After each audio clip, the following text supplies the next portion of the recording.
वल्क़लमि वमा यस्तूरून। नाज़रीन अस्सलामु अलैकुम वरहमतुल्लाहि वबरकातुहू। सीधी बात की ताज़ा तरीन खबरों में आप लोगों का इस्तकबाल है। आइए नाज़रीन खबरों की सुर्खियों पर नजर करते हैं। नैनीताल में बस खाई में पलटी, 18 अफराद जख्मी। मध्य प्रदेश इंश्योरेंस के पैसे के लिए आरएसएस लीडर ने किया था अपने नौकर का कत्ल। कोबरा पोस्ट का इंकिशाफ और DHFL ने किया 31,000 करोड़ का घोटाला, बीजेपी को चंदे में दिए 20 करोड़। चिट फंड मामला, ईडी ने तृणमूल कांग्रेस के MP की 238 करोड़ रुपए की मालियत जब्त कर ली। सियासी हलचल, राहुल गांधी ने राफेल तनाजे के दरमियान गोवा के वजीर आला मनोहर पारिकर से की मुलाकात। अहमदाबाद के मुस्लिम नौजवानों ने सियासतदानों को दिखाया आईना, इस्लाम और मसाजिद के आदाब से गैर मुस्लिमों को कराया वाकिफ। सुप्रीम कोर्ट में मरकज के आर्जी मंदिर बनाने के लिए राम जन्मभूमि न्यास को दिया जाए जमीन का हिस्सा। कांग्रेस रुकन पार्लियामेंट की योगी आदित्यनाथ को नसीहत, अपने ओहदे के वकार का लिहाज रखें। हैदराबाद में दर्जे हरारत में गिरावट, स्वाइन फ्लू के वाकयात का खदशा। कांग्रेस की हुकूमत बनी तो सबको कम से कम आमदनी की गारंटी, राहुल गांधी का बयान। नरेंद्र मोदी हो या राहुल गांधी, हम बातचीत के लिए तैयार हैं, पाकिस्तानी वजीर का बयान। ब्राजील में डैम के टूटने से हलाकतों की तादाद 65 तक पहुंच गई, हलाकतों में इजाफे का खदशा। सेहूनी हुकाम का कैदियों पर तशद्दुद बारे दरोह गोई का एतराफ। अमेरिका का वेनेजुएला में बगावत करवाने का मकसद वेनेजुएला के असासों पर कब्जा करना है, सदर मादुरो का बयान। इस्राएली फौज का ताजा क्रैकडाउन, 18 फिलिस्तीनी गिरफ्तार। नाज़रीन अस्सलामु अलैकुम वरहमतुल्लाहि वबरकातुहू। सीधी बात की ताज़ा तरीन खबरों में आप लोगों का इस्तकबाल है। मैं अंसार अजीज नदवी। आज दुनिया भर की और आलमी खबरें और कौमी सतह की खबरें एक साथ लेकर के मैं आप लोगों के सामने हाजिर हुआ हूँ, कुछ अहम ज़रूरी काम की वजह से। नाज़रीन तो नाज़रीन चलिए चलते हैं तफसीलात की जानिब। उससे पहले मैं आप लोगों से दरख्वास्त कर लूँ कि जिन लोगों ने हमारे चैनल को सब्सक्राइब नहीं किया वो ज़रूर कर लें और हमारे वीडियो न्यूज़ की लिंक को दूसरों तक पहुँचाने में हमारी मदद करें। पहली खबर नैनीताल से है। उत्तराखंड के नैनीताल जिला हेडक्वार्टर से तकरीबन 20 किलोमीटर दूर रामगढ़ के नजदीक मंगल की सुबह एक बड़ा हादसा होते हुए रह गया। इस हादसे में एक प्राइवेट बस 20 मीटर गहरी खाई में जा गिरी, जिसमें सवार 18 मुसाफिर जख्मी हो गए। मौसूला इत्तला के मुताबिक नैनीताल और उसके आसपास गुज़िश्ता कई दिनों से बर्फबारी हो रही है। ऊंची पहाड़ियों में पीर की रात भी शदीद बर्फबारी हुई थी, जिसके सबब आज सुबह रामगढ़ के पास एक बड़ा हादसा होते होते रह गया। बस हल्द्वानी से धारी जा रही थी और कमाऊ मोटर्स आयरस यूनियन की मुसाफिर बस बर्फबारी के बाद सड़क पर फिसलन बढ़ने से 20 मीटर गहरी खाई में पलट गई। गनीमत यह रही कि बस कुछ दूर जाकर दरख्तों के पास अटक गई। पुलिस जराये ने बताया कि बस में ड्राइवर और क्लीनर समेत 20 अफराद सवार थे, जिसमें 18 लोगों को चोटें आई हैं। जराये के मुताबिक बर्फ और उसकी वजह से सड़क पर फिसलन बढ़ गई थी।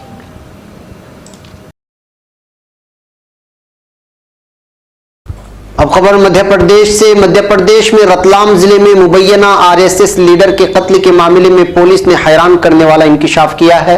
पुलिस ने बताया है कि इंश्योरेंस की रकम हासिल करने के लिए आरएसएस रहनुमा हिम्मत पाटीदार ने खुद के कत्ल की साजिश रची थी।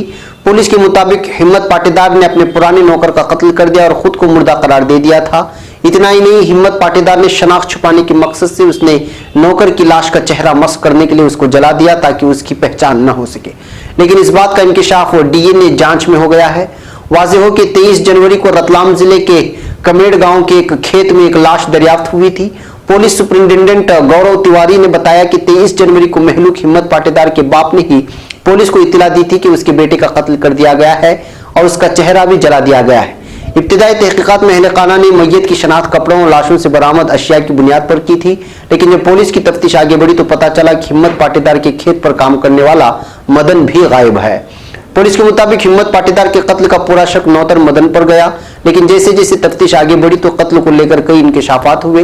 पुलिस ने बताया कि आरएसएस कारकुन हिम्मत पाटीदार ने कर्ज अदा करने के खातिर 20 लाख बीमे की रकम लेने के लिए खुद ही साजिश रची थी। मदन के कत्ल के बाद हिम्मत ने उसकी लाश को अपने कपड़े में पहना दिए थे और अपना कुछ सामान आसपास बिखेर दिया था।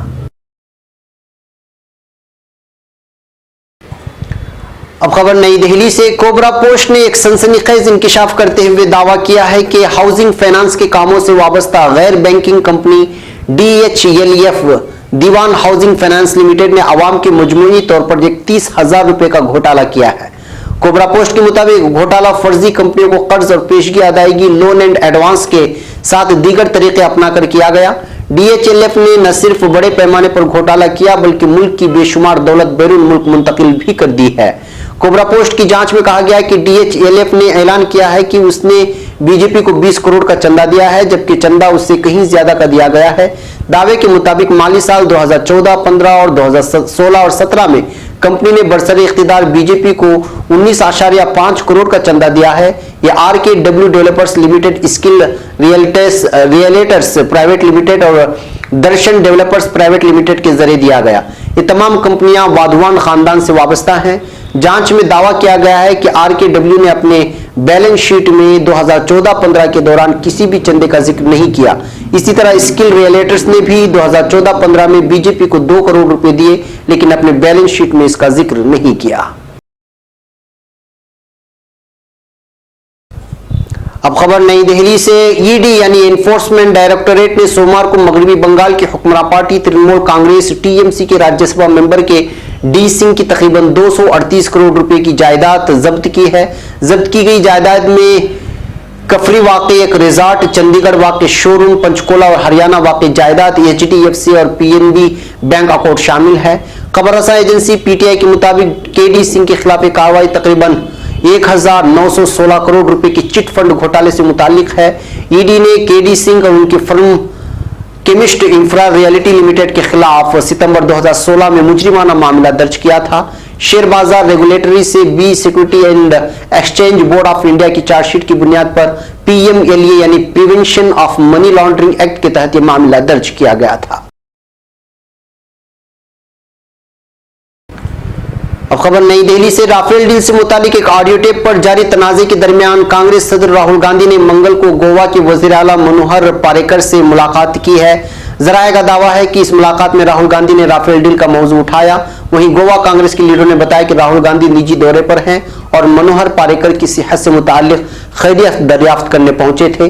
मनोहर पारिकर से मुलाकात को जाती मुलाकात बताते हुए राहुल गांधी ने ट्वीट किया, आज सुबह मैंने गोवा के वज़ीर आला मनोहर पारिकर से मुलाकात की। मैंने उनके जल्द सेहतयाब होने की दुआ की। ये एक निजी दौरा था। कांग्रेस सदर ने आगे लिखा कि आज वो कोच्चि में केरल के बौद्ध कमेटी अरकान को खिताब करने वाले हैं।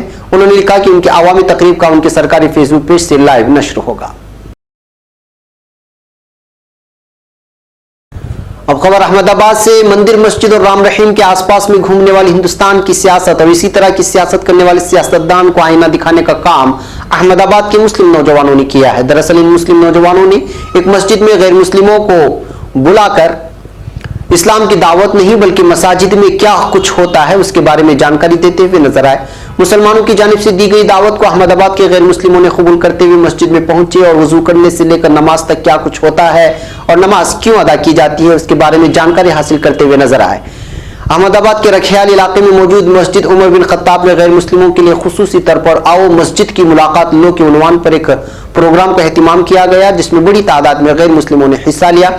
दरअसल हिंदुस्तान में सियासतदान जहां राम मंदिर और बाबरी मस्जिद को लेकर अपनी सियासी रोटी सेक रहे हैं, वहीं दूसरी तरफ मस्जिद को लेकर कुछ लोग गलत फहमी भी फैला रहे हैं। ऐसे में मस्जिद उमर बिन खत्ताब के जिम्मेदारान ने एक शानदार पहल की शुरुआत की, जिसके तहत गैर मुस्लिमों को मस्जिदों में होने वाली तमाम सरगर्मियों के बारे में मालूमात फराहम करने का फैसला किया। अब खबर नई दिल्ली से। मरकजी हुकूमत ने सुप्रीम कोर्ट में अर्जी लगाई है कि अयोध्या में 66 एकड़ जमीन हुकूमत की है। हुकूमत ने कहा कि अयोध्या में सिर्फ 2.77 एकड़ जमीन पर तनाज़ा है और बाकी जमीन पर कोई तनाज़ा नहीं है, लिहाजा जमीन का कुछ हिस्सा राम जन्मभूमि न्यास को दिया जाए। मरकजी हुकूमत ने अपनी दरखास्त में कहा कि 66 एकड़ जमीन हुकूमत ने तहवील में ली थी, जिस पर सुप्रीम कोर्ट ने मौजूदा सूरत हाल बरकरार रखने का हुक्म दिया है। हुकूमत ने कहा कि 2.77 एकड़ जमीन के अलावा बाकी जमीन पर कोई तनाज़ा नहीं है, लिहाजा इस पर मौजूदा सूरत हाल बरकरार रखने की जरूरत नहीं है। मरकजी हुकूमत ने आगे कहा कि तहवील में ली गई 66 एकड़ जमीन में से 48 एकड़ राम जन्मभूमि न्यास का है। इसमें से 41 एकड़ जमीन कल्याण सिंह हुकूमत ने 1991 में उन्हें दी थी, बाकी उन्होंने खरीदी थी। वहीं बाकी की 19 एकड़ जमीन हुकूमत की है, क्योंकि उसके ज्यादातर मालिकान ने हुकूमत से मुआवजा ले लिया है। वहीं इस मामले में फरीक इकबाल अंसारी ने कहा कि उन्हें हुकूमत की इस दरखास्त से कोई एतराज नहीं है। उन्होंने कहा, बाबरी मस्जिद के अलावा हुकूमत जमीन का कोई भी दूसरा हिस्सा लेने के लिए आजाद है, हमें हुकूमत की दरखास्त पर कोई एतराज नहीं है। वहीं रामलीला के पुजारी आचार्य सत्येंद्र दास ने कहा कि तनाजा सिर्फ 2.77 एकड़ जमीन पर है, लेकिन जब तक इस जमीन का निपटारा नहीं हो जाता तब तक राम मंदिर नहीं बन पाएगा।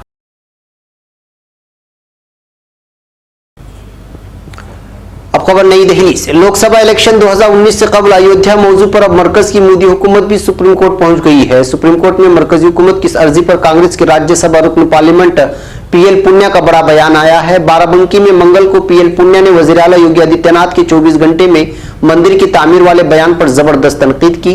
पुनिया ने कहा कि योगी जी को अपने ओहदे के वकार को ध्यान में रखना चाहिए। वो एक आईनी ओहदे पर बैठे हैं और इस ओहदे पर रहते हुए उन्हें इस तरह की बयानबाजी नहीं करनी चाहिए। पीएल पुनिया ने कहा कि अयोध्या का मामला सुप्रीम कोर्ट में ज़ेर गौर है। मरकजी हुकूमत ने जमीन वापस करने को लेकर अर्जी दाखिल की है। हमें इस पर सुप्रीम कोर्ट के फैसले का इंतजार करना चाहिए। आइंदा तारीख पर इस मामले की समाअत होगी, उसके बाद इस मौजू पर कुछ फैसला सामने आएगा। अब खबर हैदराबाद से। शहर हैदराबाद में गुज़िश्ता 2 दिनों के दौरान बारिश के सबब दर्जे हरारत में गिरावट आई है। महकमे सेहत के माहिरीन ने बताया कि आइंदा चंद दिनों तक स्वाइन फ्लू के वाकयात सामने आ सकते हैं। उमूमन जनवरी में स्वाइन फ्लू के वाकयात में कमी होती है, ताहम मौसम की अचानक तब्दीली और दर्जे हरारत में गिरावट के नतीजे में स्वाइन फ्लू के वाकयात में इजाफे का खदशा जाहिर किया गया है। ताहम किसी भी किस्म के हंगामी नौयत से निपटने के लिए रियासती महकमे सेहत तैयार है। गुज़िश्ता साल स्वाइन फ्लू के सबब गांधी अस्पताल में जनवरी ta नवंबर के दरमियान स्वाइन फ्लू के सबब 9 अमवात हुई थी। अब खबर छत्तीसगढ़ से। राहुल गांधी ने छत्तीसगढ़ की राजधानी रायपुर से 2019 के आम इंतखाबात का बिगुल फूंक दिया है। उन्होंने एक जलसे आम से खिताब करते हुए कहा कि अवाम मालिक हैं और हम आपके हुक्म के मुताबिक काम करने के लिए तैयार हैं। हम अपने मन की बात नहीं करेंगे बल्कि आपके मन की बात सुनेंगे। और इस दौरान उन्होंने बीजेपी और मोदी हुकूमत पर जमकर निशाना भी लगाया और कहा कि मोदी हुकूमत आवाम, किसान, नौजवान और गरीब मुखालिफ है। जब किसानों की कर्ज माफी की बात आती है तो पैसा नहीं होने का रोना रोती है और मुल्क के बड़े बड़े सनअतकारों को रियायत दे देती है। रायपुर में किसान कॉन्फ्रेंस को खिताब करते हुए राहुल गांधी ने सबसे पहले कांग्रेस को जिताने के लिए सभी का शुक्रिया अदा किया। उन्होंने कहा, छत्तीसगढ़ के आवाम, नौजवान, किसानों, मां और बहनों का तहे दिल से शुक्रिया।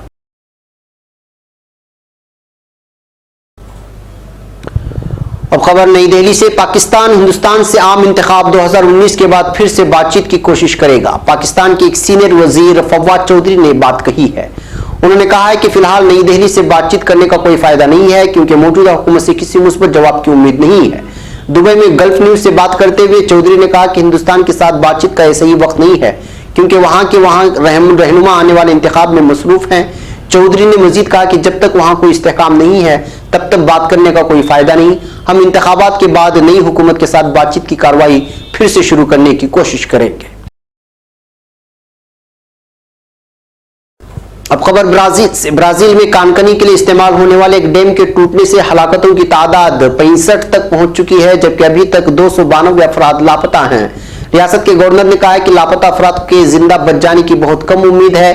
ब्राजील की जुनूब मशरिक रियासत मेनास जेरियास के इलाके ब्रोमेडोनो में खाम लोहे की कान के नजदीक डैम टूटने से कीचड़ के सैलाब ने खाम लोहे की कान के कैफेटेरिया को दफन कर दिया, जिसमें सैकड़ों मजदूर दिन का खाना खाने में मसरूफ थे। इमदादी कारकुन कीचड़ में फंसे हुए लोगों को बचाने के लिए हेलीकॉप्टरों और मिट्टी हटाने वाले मशीनरी की मदद से कार्रवाई जारी रखे हुए है। रियासत के गवर्नर रोमियो जीमा ने कहा कि लापता अफराद के जिंदा बच जाने का इम्कान बहुत कम है। अब खबर फिलिस्तीन से। काबिज सेहूनी हुक्काम ने इतराफ किया है कि ओफर जेल में 20 और 21 जनवरी के अय्याम में फिलिस्तीनी असीरान पर तशद्दुद के हवाले से इसराइली फौज ने झूठ बोला था। मरकज इत्तलात फिलिस्तीन के मुताबिक सेहूनी हुक्काम का कहना है कि ओफर जेल में कैद फिलिस्तीनियों पर वहशियाना तशद्दुद किया था, जिसके नतीजे में दर्जनों फिलिस्तीनी जख्मी हो गए थे, जबकि सेहूनी हुक्काम ने जख्मी कैदियों की तादाद सिर्फ 17 बयान की थी। इब्रानी अखबार हार्टस के मुताबिक इसराइली फौज की तशद्दुद से जख्मी होने वाले फिलिस्तीनी जितने बताए गए थे उससे 3 गुना ज्यादा थे, मगर इसराइली फौज ने खुद को तनकीद से बचाने के लिए झूठ बोला था। ख्याल रहे कि गुज़िश्ता दिनों इसराइली फौज के जल्लादों ने ओफर जेल में घुसकर कई फिलिस्तीनी असीरान को वहशियाना तशद्दुद का निशाना बनाया, जिसके बाद 1.5 दर्जन फिलिस्तीनियों को अस्पताल मुंतकिल किया गया था। अब खबर वेनेजुएला से। वेनेजुएला के सदर निकोलस मादुरो ने कहा है कि अमेरिका का मकसद उनके मुल्क के असासों पर कब्जा करना है। अमेरिका के साथ सिफारती ताल्लुकात को मुकम्मल तौर पर खत्म करने वाले सदर ममलिकत मादुरो अमेरिका से वापस आने वाले वेनेजुएला के सिफारतकारों का दारुल हुकूमत काराकास में सदारती महल में इस्तकबाल किया। उन्होंने अमेरिका की जानिब से वेनेजुएला की पेट्रोल की कंपनियों PDVSA और सिटगो पाबंदी आयद करने के बारे में कहा कि अमेरिका का इन कंपनियों पर पाबंदी लगाने का मकसद वेनेजुएला के असासों पर कब्जा करना है। यह गैर कानूनी तरीक़ाकार है। PDVSA और सिटको के मुंतज़मीन को कानूनी हुदूद में रहकर तमाम जरूरी इक़दाम करने के अहकामात जारी कर दिए गए हैं। अब खबर रामल्ला से। फिलिस्तीन के मकबूजा मगरबी किनारे और बैतुल मक़दिस में आज सोमवार को इस्राएली फौज ने क्रैकडाउन के दौरान 18 फिलिस्तीनियों को हिरासत में ले लिया। गिरफ्तार किए जाने वाले शहरियों में साबिक असीरान भी शामिल हैं। मकामी फिलिस्तीनी ज़राए ने मरकज़ इत्तलाआत फिलिस्तीन को बताया कि इस्राएली फौज ने गरबी उर्दून के शिमाली शहर मशरक़ी तौबास में तम्मून के मकाम पर छापे के दौरान 3 फिलिस्तीनियों को हिरासत में ले लिया। इनकी शनाख्त अब्दुल्ला जिहाद बिन आउदा, आदम अब्दुल अजीज बिन आउदा और मोहम्मद अब्दुल अजीज बशारात के नामों से की गई है। इधर काबिज फौज ने तौबास के मकाम पर 2 फिलिस्तीनियों यासिर दर्रागमा, इहाब मोहम्मद रशीद दर्रागमा को हिरासत में लेने के बाद नामालूम मकाम पर मुंतकिल कर दिया है। इधर गरबी उर्दून के शिमाली शहर जिनीन में इस्राएली फौज ने फिलिस्तीनियों को अनस अबू रैयान, कैस अबुल गौल, साइर मिर्ई, बनी गर्रा और बिहा जमील बिहाल हिरासत में ले लिया है। नाज़रीन, ये थी आज की ताज़ा तरीन खबरें। अगली ताज़ा तरीन खबरों के साथ फिर आपसे मुलाकात होगी। इजाज़त से पहले आपसे दरख्वास्त है कि जिन लोगों ने हमारे चैनल को सब्सक्राइब नहीं किया वो सब्सक्राइब कर लें और हमारे वीडियोस को दूसरों तक पहुंचाने में हमारी मदद करें। अस्सलामु अलैकुम वरहमतुल्लाहि वबरकातुहू।